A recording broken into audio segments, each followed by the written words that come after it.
particular thing that I do want to look at, and I remember, and I want to bring it up because I realize this is a very difficult passage for Protestants to deal with.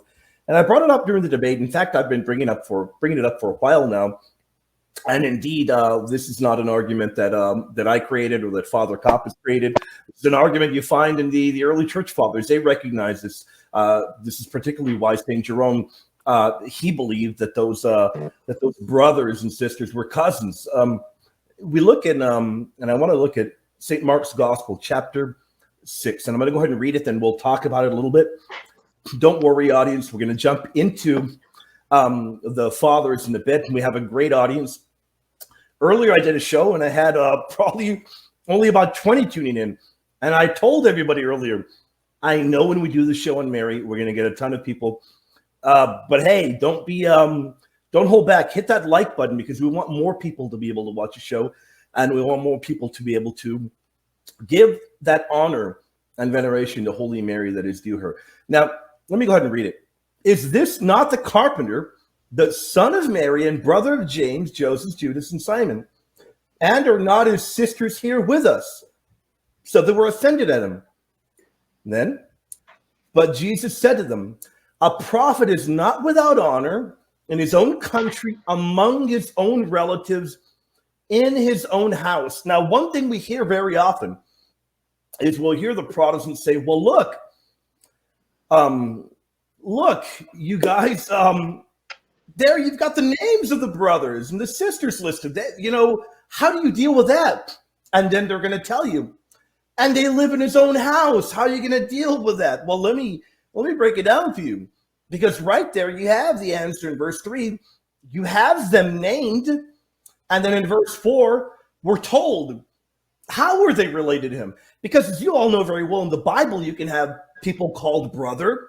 He doesn't always literally mean their literal brother from the same mother. How does the author define brother here and sister? Well, the definition is right there. Among his own relatives, the Greek word syngeneusin. And I brought that up during the debate. It is not used for brothers or sisters from the same mother. So on the one hand, you've got them named, but then we're told that they're not from the same mother. They're relatives. That very same usage is used in Romans 9:3, where we read of brothers, and that the brothers are identified as syngeneusin, relatives. Josephus uses it as well. It was common to do that. It was common. But I think that when you look at that and you realize right there within the text itself, they're listed, and then we're told, well, okay, how are they brothers? And then we're told how. They're related, but they're not from the same mother. And I remember I've talked to Elijah and to Daniel before in the past, and Subdeacon has given me an incredible point that he made one time. He said, yeah, look, it's common in this culture, to refer to people as your brother or your sister. And I remember talking to Elijah about the same thing. And even today, if we look in parts of Mexico and other areas around the world, they continue that kind of cultural way of referring to people in your home or people that you're related to. Not all of them from the same mother. Now, gentlemen, I'd like to get your thoughts on that. If you could perhaps chime in on that.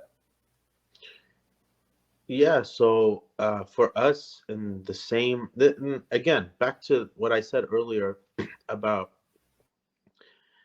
like, sorry to burst the bubble of the Protestants, but not everything was in your, like, Western languages or Western ways of thinking. The Christianity is Middle Eastern, like primitive original Christianity is Middle Eastern and particularly Semitic. So that is where the Syriac tradition, that's what it is. It's Aramaic, which is what Jesus and the apostles spoke. Now in Aramaic, like Arabic, other Semitic languages, there is no word for cousin. We don't have the word. It doesn't exist. So if someone's my cousin and I'm being formal, I will say he's the son of my paternal uncle. He's the son of my maternal aunt, something like that. There's no word for cousin.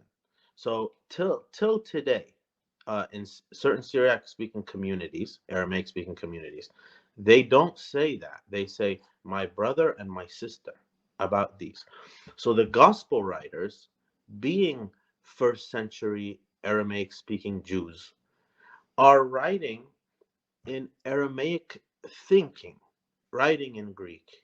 So how can you take this Semitic spoken thought, Greek written document 2,000 years later, translate it into English, and think you understand what it means without any tradition of the people who lived in that time and culture to explain what they mean by it? To me, this is just rebellious. There's no excuse for that.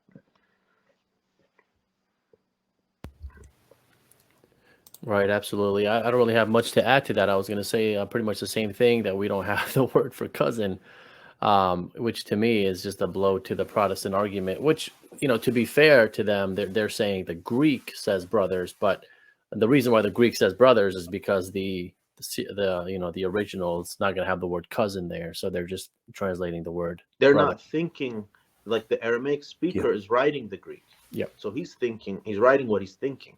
Exactly. Yeah. So Deacon, that is a really good point there.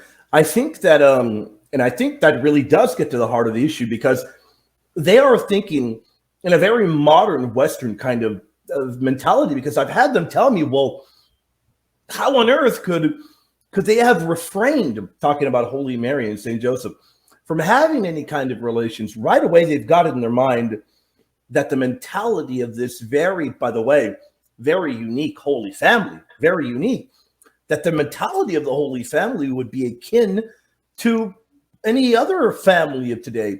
That to me is a great error. And to me, forgive me if I'm sounding a bit extreme, but I think it's borderline blasphemous even, because the Holy Family was unique in every way. And there will never be another Holy Family like that. I mean, Holy Mary gave birth to Christ, our incarnate Lord and Savior. You don't have any, anything that we can parallel that to.